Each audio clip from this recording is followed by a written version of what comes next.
In this next video, I'm going to show you what's called the reverse transition. And this one is actually pretty easy to do. All you need is some kind of impact sound and you can reverse it. But what I'm going to show you is another technique called reverse reverb. And actually, that's a really great trick to add some kind of eerie sounds into your track, but also as a way of using it in a transitional kind of fashion where you reverse the reverb and it kind of acts like a riser or shifter where it leads into the next section. All right, in this track that you're looking at, I have a cymbal crash right here. And if you look here, we just have this cymbal crash. But what I did was I took this cymbal crash and I reversed it. So now it will sound like more like a swelling kind of a sound where it gets louder and then quieter. So I'll zoom in here and you can see that it's the same exact thing, but this one, it's just reversed. So all you have to do is go in and find the part in your DAW where you can hit reverse. In Ableton, it's down in this little sample section where you just hit reverse, and then you see that it reverses that sample. So this one sounds like this.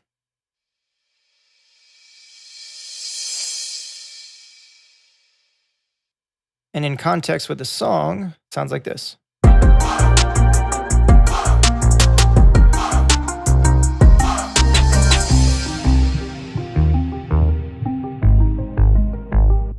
So one of the other transitions I mentioned was this impact transition.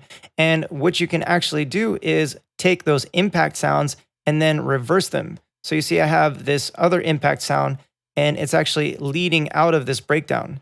So I have an impact sound starting the breakdown. And then after this breakdown, when I start building it back up again, I have another impact sound that I just simply hit reverse on. And then it leads out of this kind of breakdown into a new section. So it sounds like this.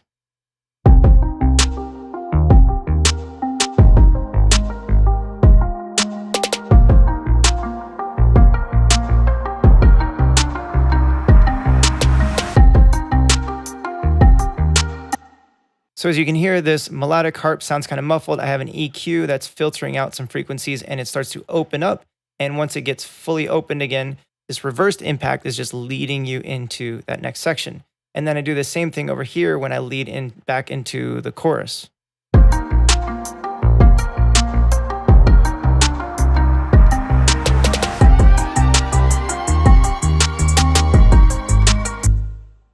So that's a really simple technique where you just take impacts or cymbal crashes or something and you just simply reverse it and use it as a transitional effect to get from one place to the next. And one other thing you might notice is that there's kind of this section that's grayed out right here. And so that's the actual like kick sound or the impact that I just kind of cut out of the sound because I didn't necessarily need that for this sound. So if I solo this out,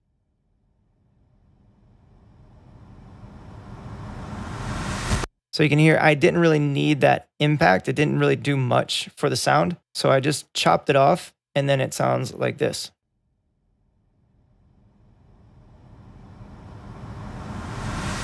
So that's one way to kind of use those impacts in a unique way where you can get rid of the actual initial impact of the sound and just use that kind of reversed you can use the tail end of the impact and reverse it to have it lead into the section. So what I have here is an acapella from an Usher song called Crash. And what I'll show you now is how you can take somebody's vocals and add a reverb to it and then reverse the reverb to give it a really cool effect that you can use as a transition. So this is the acapella. Morning light, I'm at your door. So we're just going to use that beginning part where he says morning light and add a reverb and then reverse it. But this is what it sounds like once we've finished it. Morning light. And then in context with the song, it sounds like this.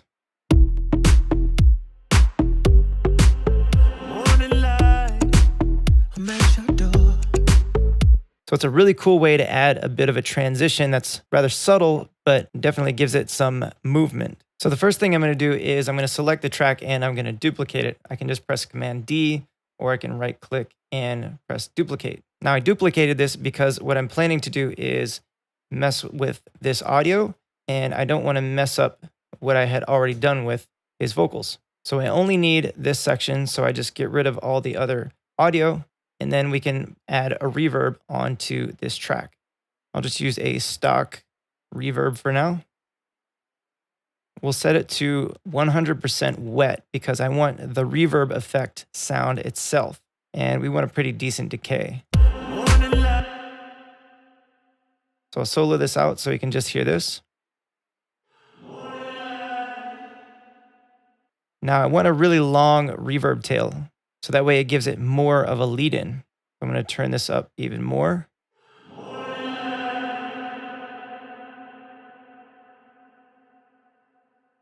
The longer you set this decay time for, the more of a lead in you'll have with this reversed reverb. So one thing that I need to do is I need to take this audio clip and I need to reverse it. So I'll double click on it and you'll see that this is the section we have selected. So I'll just take this selection now and I'm going to hit Command L to loop it, and then I'll right click and I can crop sample. So then all I'm left with is this little bit of audio that I need. So now that we have that, just that one sample that we need, I'm going to hit reverse. And now we'll have his vocals reversed. And I'll turn off the reverb so you can hear what his reversed vocals sound like. Now we want to reverse the vocals before it goes into the reverb. So then when I turn on the reverb, it sounds like this.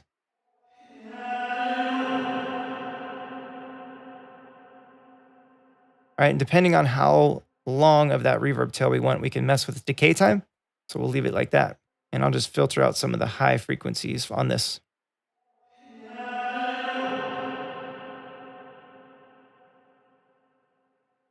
Now, depending on the software that you have, one thing you can do is you can right click and freeze. I know in Logic, they have bounce in place.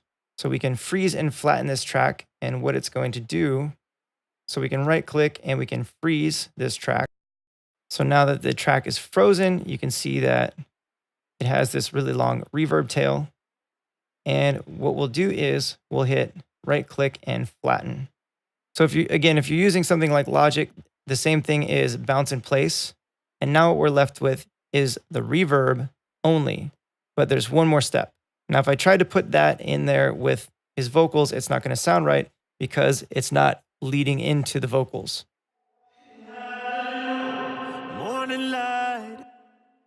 All right, it sounds kind of weird. So what we need to do now is go into this clip and hit the reverse again. So now what we've done is we've reversed the reverb that we just created. All right, so then I can drag this guy over. Now it sounds like this.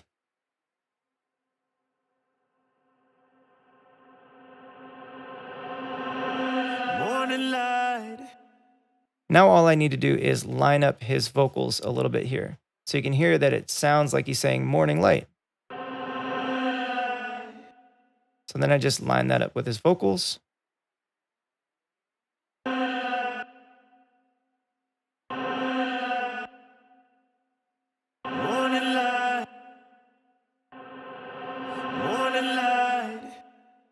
Sounds close enough. And then all I have to do is I can delete this part after it. And now it sounds like this.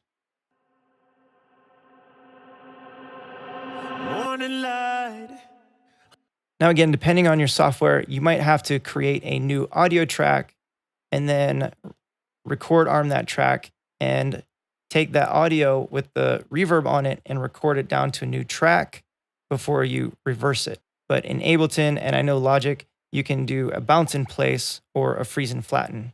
And that is a reversed reverb.